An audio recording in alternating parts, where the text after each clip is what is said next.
Hey there guys, my name is Marquez, and in this video I'm going to compare VYM with SPHD. I'm going to focus on fund overlap, holdings, expense ratio, backtest, dividend yield history, so you will know exactly everything in this video. Now, also if you know any other ETFs that you want me to compare, share it down below in comments and I'll be really happy to make the comparison. And if you want to learn how you can make money with ETFs, you will find the link down below in the description. So without further ado, let's start. Here we are, we have a ticker VYM with the SPHD by Invesco and Vanguard. The first big difference is expense ratio. VYM is much cheaper comparing to SPHD. So let's say that you would invest $10,000, you would pay $30 expense, the management fee. On the other hand, with the VYM, you would pay only $6.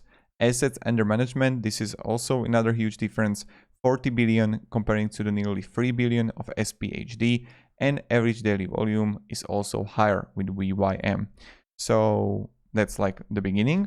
Then we see number of holdings here, high dividend yield index 411 number of holdings comparing to the 50, so we could say like it's more diversified. Of course, we are going to look on the fund overlap. And let's do it right here. So I'm going to compare VYM with SPHD, find overlap. And we can clearly see that, look at this. When we're going to scroll down below to the sectors, we will get to the performance. And we look on a number of holdings and we look on financials, consumer non-cyclicals, healthcare, technology. Also, again, here is consumer non-cyclicals, utilities, financials too. And these are the sectors. And when we compare it, we can see that 10% of VYM of holdings we will find in SPHD. On the other hand, 88% of 50 holdings are also in VYM. So all these stocks that you can find on the SPHD, you will find also in VYM, but the overlap by weight is only 24%. So when we come here and we can see what kind of companies, let's go all, are overlapping. Pfizer, Merck, Chevron, Verizon, Broadcom. I'm not going to, of course, analyze the stocks in this video of every single ETF. It would make like I would need to do completely different separation video about that ETF and review it and looking on for everything there. So this is just information video about these two ETFs. What are some differences and informative stuff. So LTRA Group, Duke Energy, you can see it right here, 24% overlap by weight. Now when we go further, I want to show you the backtest here. So when I come here and I'm gonna, let's say that when we go SPHD for the last, let's say, we will start with 2017, both. Let's say 2017, and then $10,000 is going to be initial amount. Cash flow, contribute fixed amount, $200, and monthly. And then ticker symbol is VYM comparing to SPHD. And then portfolio 100 to 100. And now I'm going to analyze the portfolios.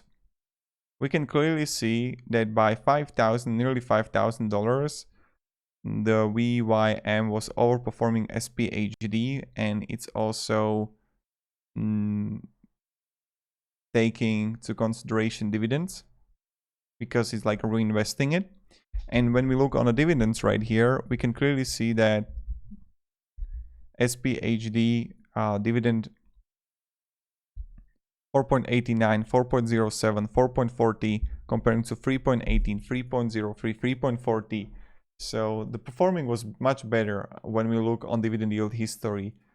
But when you look on data,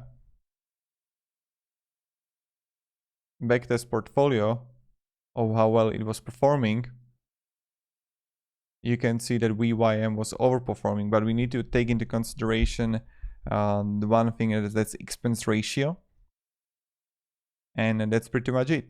So these are the differences. To summarize this whole video, what we can find: VYM had better performance when you could take it to the past. It really depends when you would start investing, of course. Also, 2020 wasn't really great, but again, it's about dividends, not about the growth of the stocks.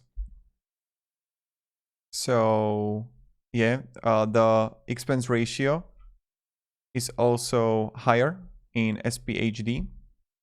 The assets under management are higher in VYM.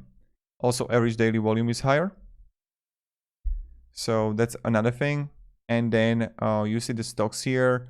So they're overlapping by 24%, and 88% of SPHD 50 holdings are also in VYM. So that's like important stuff. Now, I don't have a winner here. That's like up to you to choose. I'm not someone who should say that, okay, you should invest into that one or that one. Let me down below in the comments what your thought is, which one you like more. I'm not going to say my opinion on this regard, because I don't want to say that you should invest into that one, because I don't know what the future will bring and how those companies will perform to the future with the economical situation that we are in right now. So yeah, thank you very much guys for watching, and have a great day, and goodbye. See ya.